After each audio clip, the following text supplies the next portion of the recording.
Hi, it's Fiestaro. Hello, collectives. Okay, so love reading hanggang end ng September. Okay, so no zodiac sign needed. Kahit ano, zodiac mo, pwede kang makinig, pwede kang manood. Okay?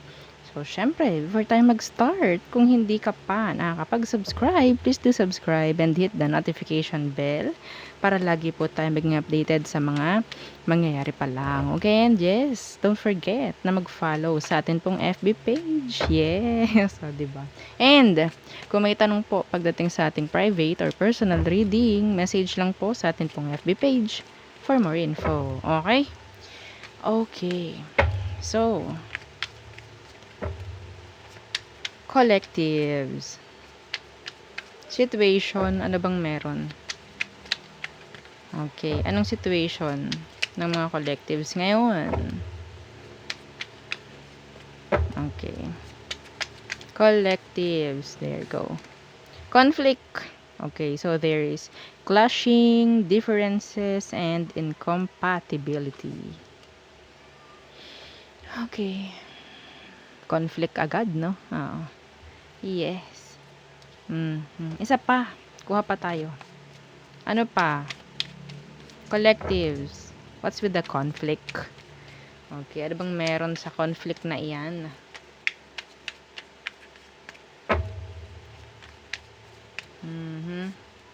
Chemistry, attraction, spark, and passion. Ay, kakaiba to. Kakaiba. Parang, ang naririnig ko dito ay, ang tawag doon?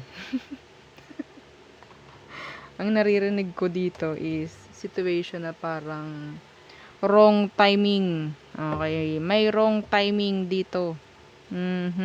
Andyan nga, pero hindi pwede. Ay, bakit di pwede? Oh, okay.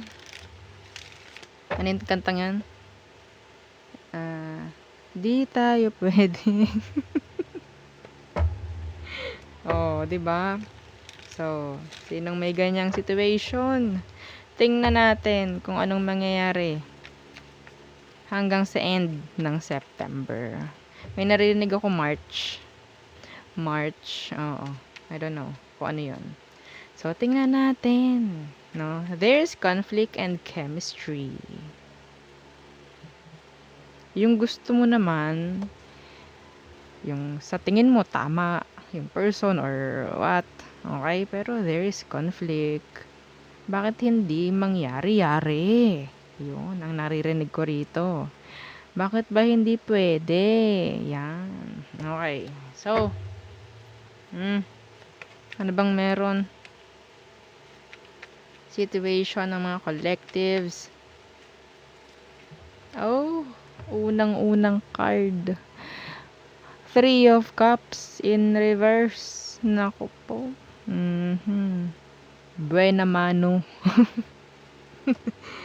Iba rito, alam yung situation, may third party, kaya ganyan. Conflict. Bakit ganyan? Bakit ngayon lang kita nakita? Bakit ngayon lang tayo nagtagpo? Oo, mga ganan.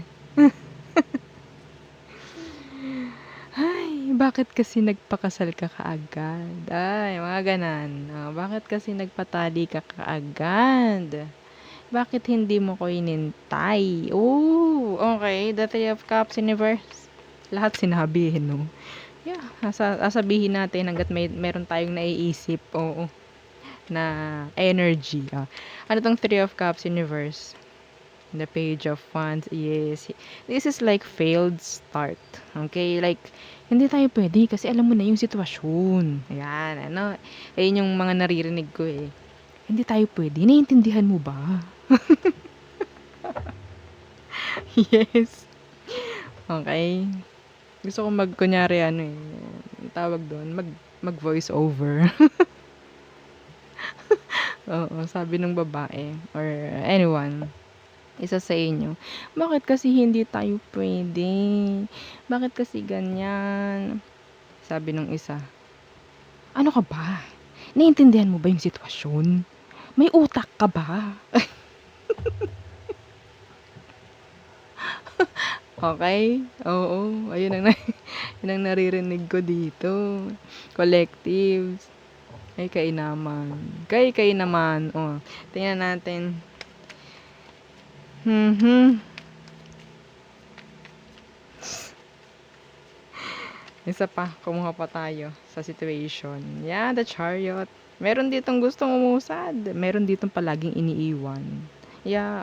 On and off. Bakit ka ba laging alis ng alis? Or bakit hindi ba magkaroon ng permanent na pagsasama sa ating dalawa? Yan. Pero sabi nung isa, ano ba? 'Di ba nga, alam mo na. Oo, 'di ba, may mga gano'n. Yung iba naman dito puwedeng tinatago. Eh, kasi ano, eh, labs. May meron kasi akong ano, eh, like, alam mo na, hindi puwede, ang dami kong responsibilities, 'yan, ang dami oo, at saka hindi puwede sa trabaho ko. Mga gano'n. Iba dito, yung hindi sinasabi totally kung anong dahilan. Yes, alam mo na, kapalusot, okey? Pero nakikita ko nga dito, there's conflict. Kaya incompatibility. Hindi kasi kayo ano, eh, compatible. Yes, kahit sabihin niyo andiyan yung chemistry, nandiyan yung attraction, yung spark, yung passion, lahat na. Eh, papaano kung someone is tali na, 'no? Nakatali, nakatambang. Nakatambang. Ano daw? Ano yung manok? Okey. Tingnan natin, panabong. Okey. Tingnan natin, collectives. Ano ba ang emosyon niya talaga pagdating sa iyo? Ay, gusto ko munang kunin kung ano bang meron sa person na 'to. Ano bang meron? Description, please. Okay. Description ng person ng mga collectives. Okay. Description. Description. Para malaman nila. Malaman nyo. The Queen of Swords. There's something legal. Meron ditong legal. Ha? Queen of Swords, pwedeng detach at cold ngayon. Okay, why? Why the Queen of Swords? Pwedeng Libra. So, nandito si Libra, si Cancer, Fire, and Water. Oh. The Wheel of Fortune.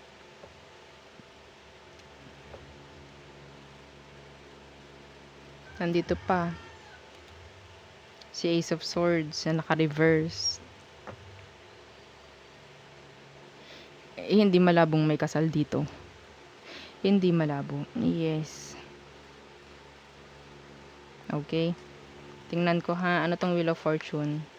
What's with the Wheel of Fortune para sa taong ito? The Two of Pentacles in reverse. May takot rin kasi eh. May takot to na gumawa ng mali. Yeah. E paano po? Nagawa na nga ng mali eh. May takot siya na parang, ang tawag dun, totally, na parang alisan yung isa, alisan yung legal. I don't know, meron ditong legal. Okay, meron. Tahimik lang to. Hindi ko alam. Yung iba sa inyo pwedeng hindi nyo alam yung situation. Kaya ang dami nyong tanong. Bakit ganyan? Bakit ganito? Pero ang dami nitong matalino. Matalino siya. Magaling lumusot. Okay. Lagi itong ano eh, wala. Lagi siyang hindi available sa'yo. Yes. Anong meron? Emosyon. Emosyon for you. The Ace of Wands. And there's passion. Yeah, there's passion. The Queen of Pentacles. Naku, benefits. La la la. It's so nice to be happy. Benefits ang nakikita ko rito. Hindi niya pwedeng, ito yung taong merong someone talaga, may legal. And kayo is pahingahan.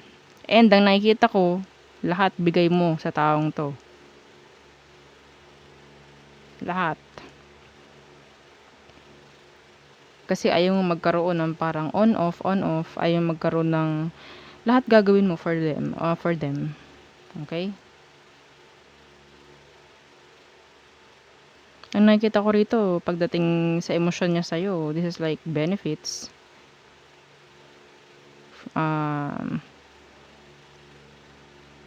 Yung iba rito, friends with benefits. Yes. Yung iba rito, sex base. Yung connection nyo. Ooh, okay. Okay, so, next action.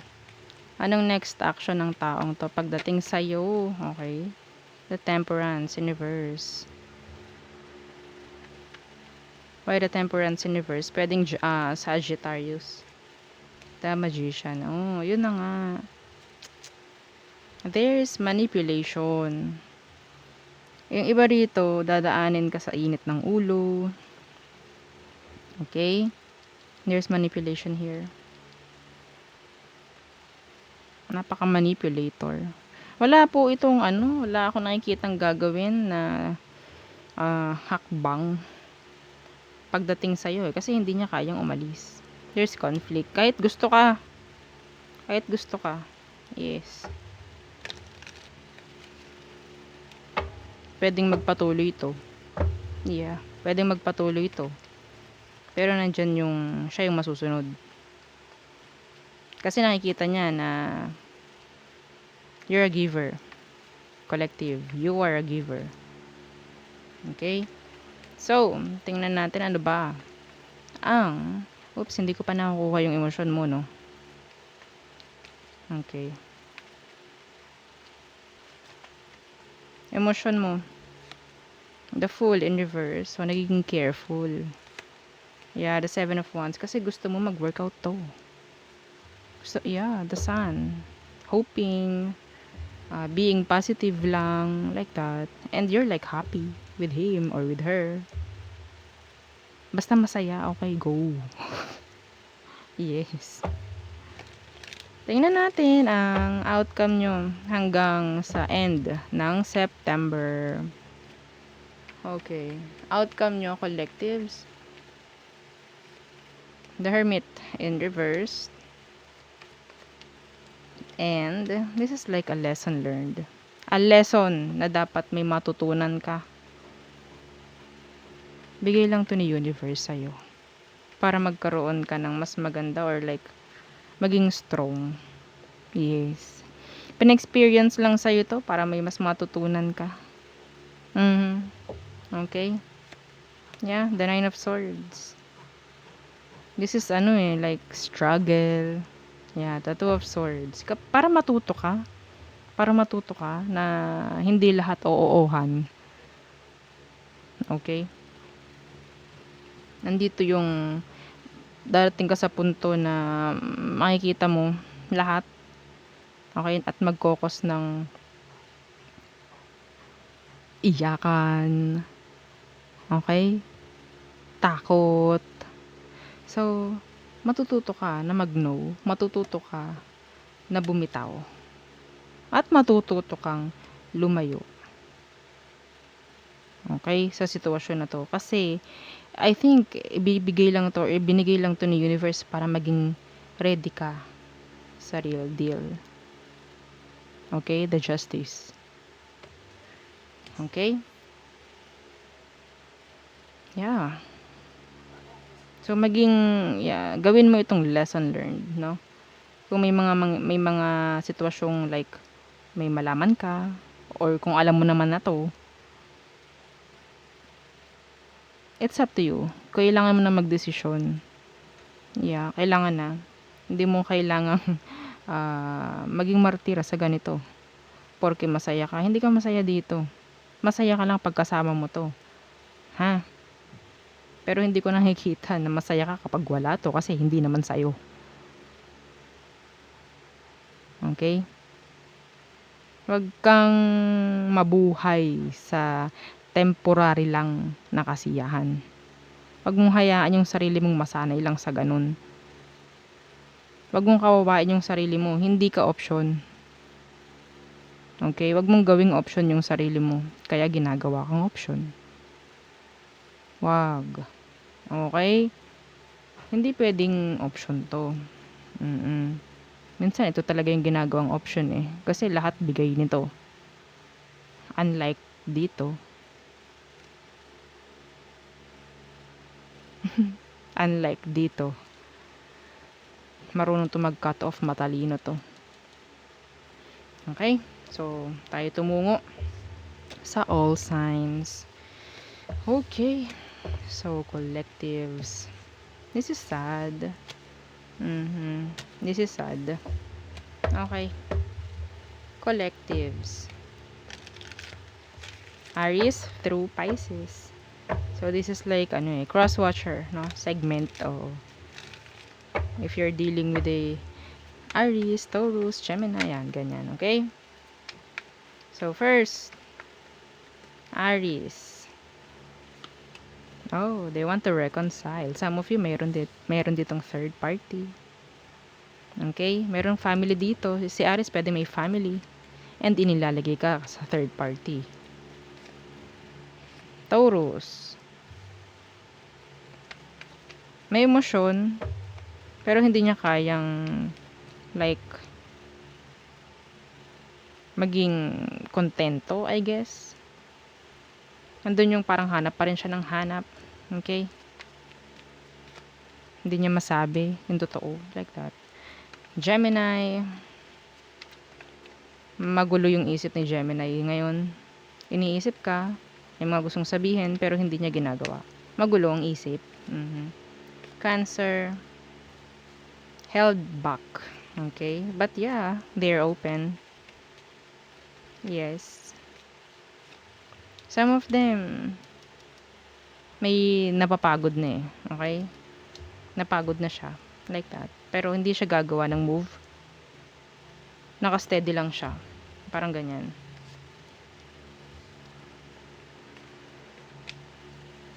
Leo.